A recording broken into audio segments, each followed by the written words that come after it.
Hello everyone, my name is William and welcome back for another week of chanting. Nice tutorial series on, of course it's nice, it's me.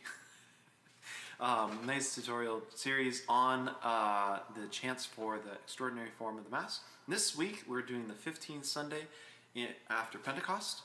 Inclina, Domine, awesome mode 1.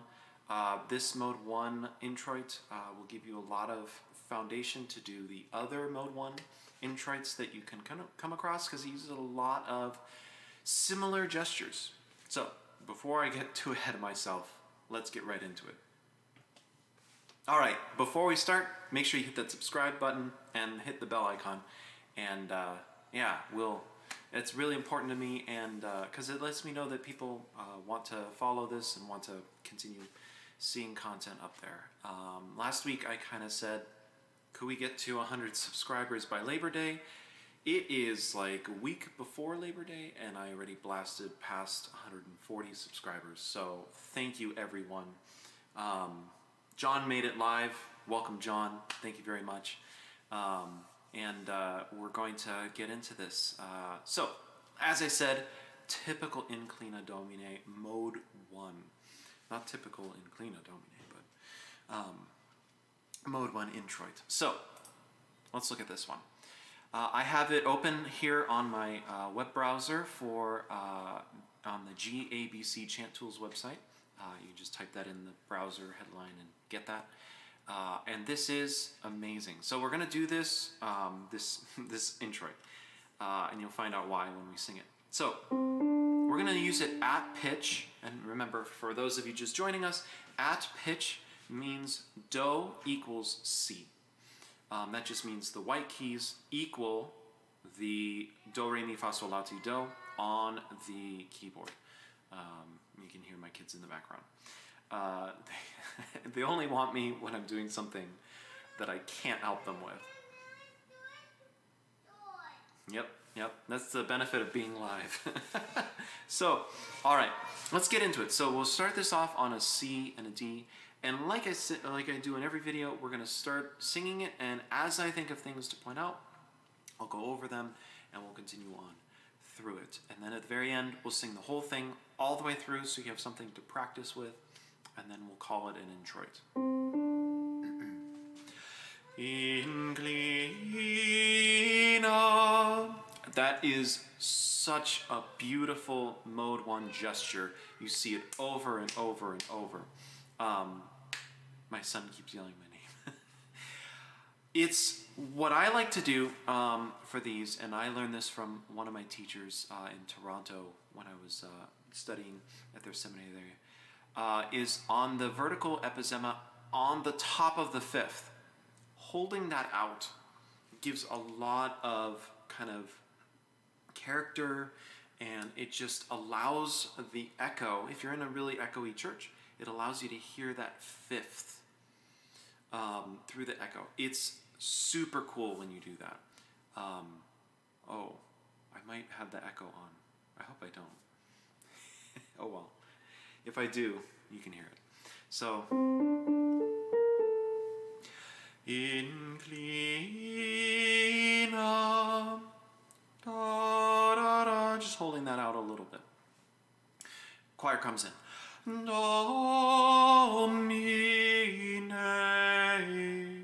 aurem tuam ad me. You can really hear how close that half step is. And the half step that I'm talking about is especially in this torculus right here. You have ad. It's a smaller half step than an equal temperament. And maybe by a few cents, like I'm talking very small. And it gives us this very soft B. One way of calling it is soft B versus hard B. So a hard B would be B natural or T, and then soft B would be this B flat or tear if you're solfeging. So, and like always, I observe the quarter bars. They're there. I learned by observing the quarter bars at St. Michael's Abbey in Silverado, Orange, and I think you can do it and maintain the flow of the chant. But as long as you do it musically, you can do, there's a lot of leeway for what you can do with those quarter bars. A lot of choirs blow through them. I say that every week. I might just have like a public service announcement so that I don't have to say it every week, because I know some of you are thinking that. Let's keep going. Et exaudime.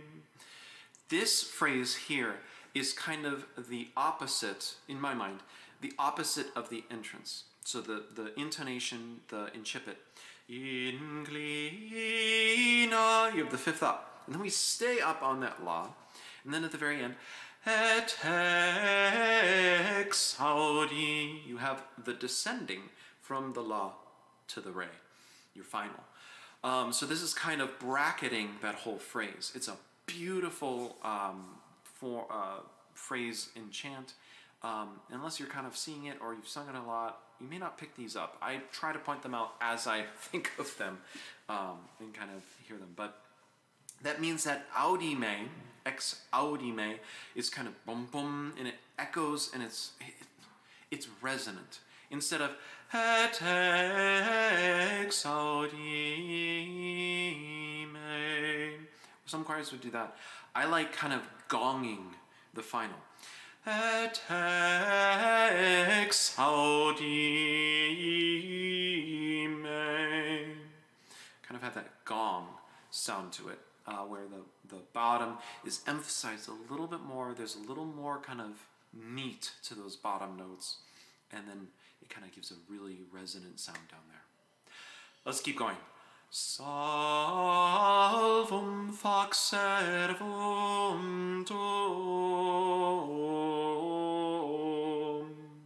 That re, mi, re figure is common to mode 1 and mode 2.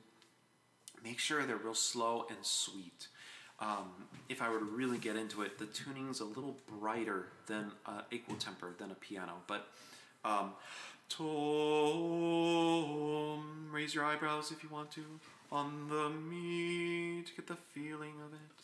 Instead of something a little more like tom, tom.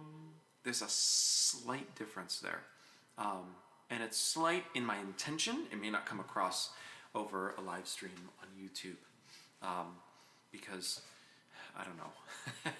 I don't know why that wouldn't come through, but you might hear it.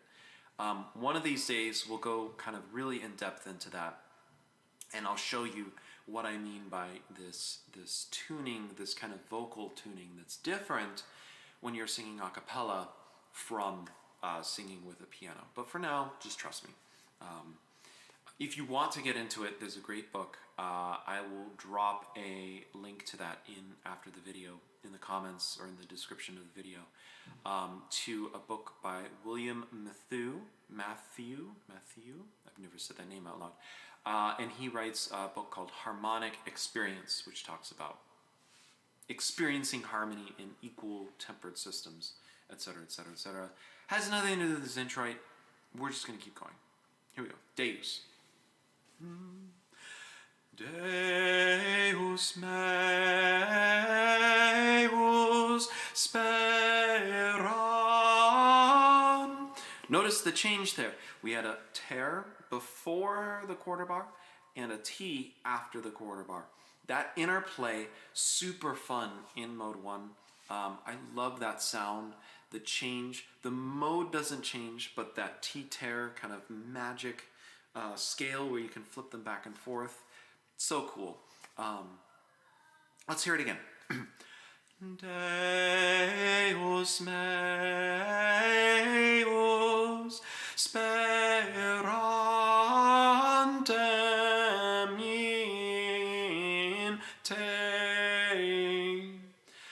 Miserere. Notice, mi, ze. I say a Z for miserere.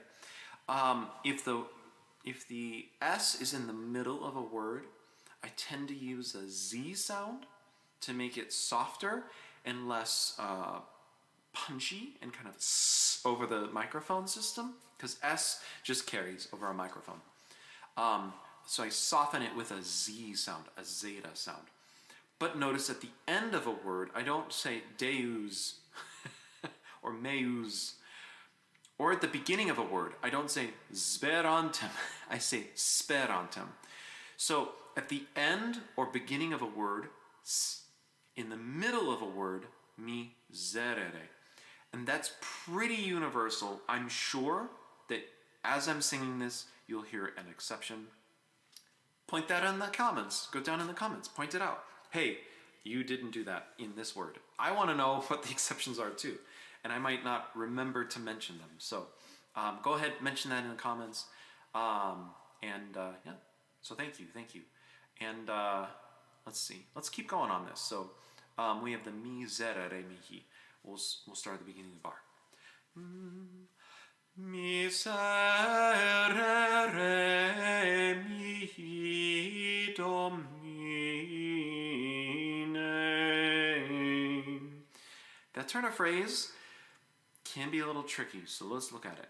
First of all, we have vertical epizeme, those little, at the end of each torculus, brain, right here and here. What does that mean? It means a lot of different things depending on the context. Here, I'm interpreting it to be miserere, kind of a little rhythmic boost into the next note. Because notice, it is da da da dum, ba ba da dum, ba ba da dum, a push into the next note. Instead of miserere mi. You hear that? It was a little slower on that last note. It's super subtle, but here's it again with that little push. Miserere mi. Mi. Important there, because we're going over, it's a minor third over that half step. So how can we sing this? It's a sol, mi, sol. Sol, mi, sol, da da dum, do, fa, re, sol, mi, fa, re. That's the solfege there. Mi, do, mi, ending on a do. So that's a super common, I say super a lot, super common ending, plagal ending for the mode 1 kind of, it's like, we're down a little bit lower than our final, and then we're going to end on our final pretty soon. So you can see that in the next phrase with spanning this quarter bar. So let's start here on miserere, and we'll go all the way to the end. One comment though before I do that, on the quoniam, lots of air. And don't push it.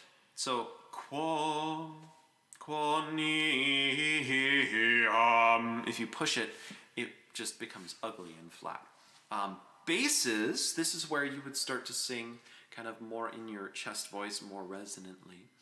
I like to think of it less as pushing down, as letting the notes descend into my chest. So you'll hear that as I sing it, and I'll kind of, if I remember, I'll kind of notate where it is in my throat voice or chest voice. So miserere. Miserere mihi Domine,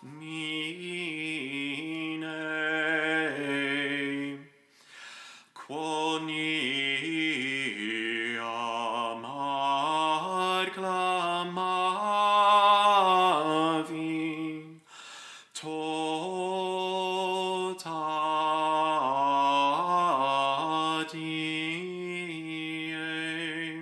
Did you hear that? As I got down, quoniam,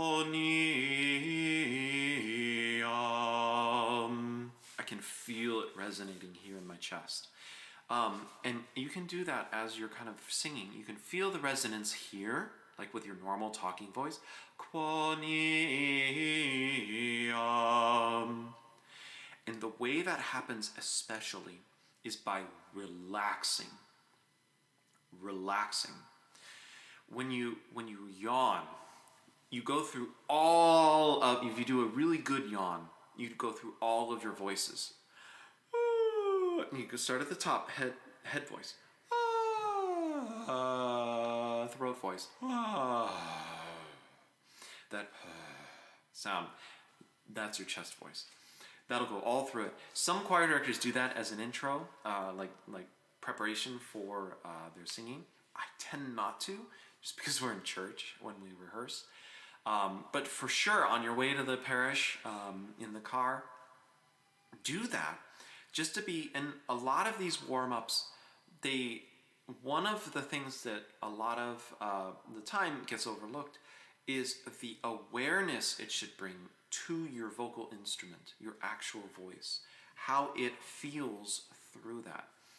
A lot of instrumentalists never talk about, but it's a very important thing, the contact, the in-tuneness you have to have with your actual physical instrument, either your voice if you're singing, piano, keyboard when you're playing, organ, flute, whatever it is, feeling the instrument, and like on like a clarinet, feeling the resistance of the individual little like flanges there, the little levers and everything. On the piano, feeling what it feels like to push the note down. Feeling what it feels like on an organ. Each organ's different too. Feeling what it feels like pushing it down, and there it is, the activation. That's super important. Now for vocal instruction, knowing what it feels like to say words really crisply. Ad te clamavi tota die. Very forward. Know what it feels like to say it in that kind of, announcer voice. Like at a baseball stadium would be ad te clamavi. It'd be very kind of forced and weird. And then the radio talk show host voice. Ad te clamavi tota die. Right? Really kind of soft and like silky voice. So having those awarenesses of the different ways you use your voice, super important. All right, that is it. Let's look at for the antiphon part. Now, the verse part. So antiphon part, what does that mean? From the beginning here, all the way to the double bar line. And then we start a psalm tone of the verse. So the structure of the majority of the pieces that we sing chant-wise are antiphons. Antiphons are, you sing an antiphon, and then you go to a verse of something. Even something like the offertory or the communion, they have an antiphon and a verse. A lot of times, in fact the majority of the time, verses are going to be psalm toned. Like this one. Let's hear it. Laetific animam servitoi. Just blows through the words, almost like a Baroque recitative. But if we go to like the full version of the gradual, the verse is super melismatic and fancy. We see that in some of the restored or offertories where they have the offertorium. So there's a special book, and one of these days I'll live stream one of those as a bonus track for the week. This week don't have time for it, so. But we have a lot of really cool kind of variations there, and those are super fancy. We've sung them a few times at the parish, especially during the seasons where organ or instrumental music's not allowed. It's a little more penitential. Although I don't like saying that singing chant is penitential. But for the singers it kind of is, because it might sound really peaceful and relaxing and spiritual, but I think as with a lot of things in the spiritual life, there's a lot of work that goes behind doing it right. And it's kind of this paradoxical intensity of focus and awareness and lots of rehearsing and practicing with just this relaxed, it just flows kind of feeling. And in music, as in spiritual life, it requires a lot of rehearsal. That's why we're doing these videos. So thank you for joining me. All right, second half of the psalm verse. laetifica quo ni amate Domine, anima meam. Oops, I just saw the, the fancy ending. Anima meam levavi. Ooh, how do we do that? Anima meam levavi. That's what rehearsal's for. That's a mea culpa. So, watch out the syllabification. Chant usually is such where, especially in Latin, of course, you can get it if you say the words right. Anima meam levavi. I was saying something different in my head, and then I screwed it up. So that kind of awareness that I was just talking about, the intensity of awareness, was lacking, and so I messed up. But that's more psychological for for why I messed up. Anima meam levavi. Cool. The Gloria Patri has a special fancy ending. I call it the fancy pants ending in my brain. The Latin for that, I'll have to get back to you on that. The fancy ending, right? That ending. Let's show the full version. If you ever wanted to do that on this, you go up there, full Introit, drop-down menu. Apple and iPhones are a little different the way they're laid out. Android's very similar to this. Click full with Gloria Patri, and you come down, and boom, it's out in full. Why don't they do that in the books? Well, it's because the books are trying to save space, to save paper, because paper's expensive, or the book's expensive when you have like 30,000 pages, so they just abbreviate it with the Secula Secularum. But look at that, the Amen is fancy. I will sing that in full right away, but let's go back to the beginning, sing the whole thing, and then you'll hear the Gloria Patri with the incipit again in its full glory. So here we go. From the beginning.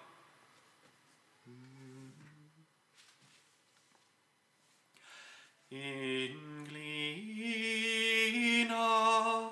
Domine, aurem tuam ad me, et exaudime.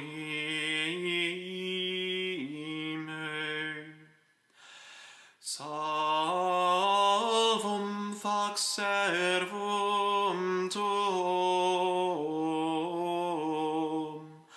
Deus meus sperantem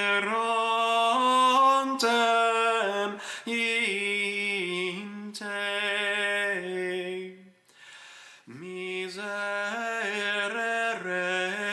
mihi Domine, quoni amate clamavi, tota die. Laetifica animam servitui, quoniam a te Domine animam meam levavi. Gloria Patri et Filio et Spiritui Sancto, sicut erat in principio, et nunc et semper, et in saecula saeculorum. Amen. Oh, I see what happened. I was like, what happened to the chant? I switched it down. Inclina. There you go. That's the beginning. Man, I clicked the arrow down button on my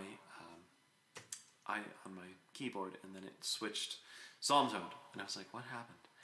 Well, everything's there. So I hope that didn't mess up the singing. I don't think so, but just a little bit too big for the screen. Thank you so much. I know. Thank you, John. John commented, liked that offertory book. Very true. It's called the offertorium. One of these times I'll do a short on all the books that I have, in like 45 seconds or whatever they give you.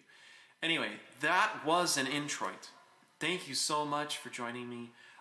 If you're joining me live, thank you for joining me live. If you're tuning in later in the week to practice this, thank you so much. God bless you all. And let's keep each other in prayer. And happy chanting. Stay tuned for future videos this week. I'll do that right now. I'll get the next ones up. We have the offertory, the communion, and the shorter breve or gradual and Alleluia coming up. Stay tuned for those. If you haven't already, click the like and subscribe button. Thank you so much. God bless you. We'll see you in the next video. Bye.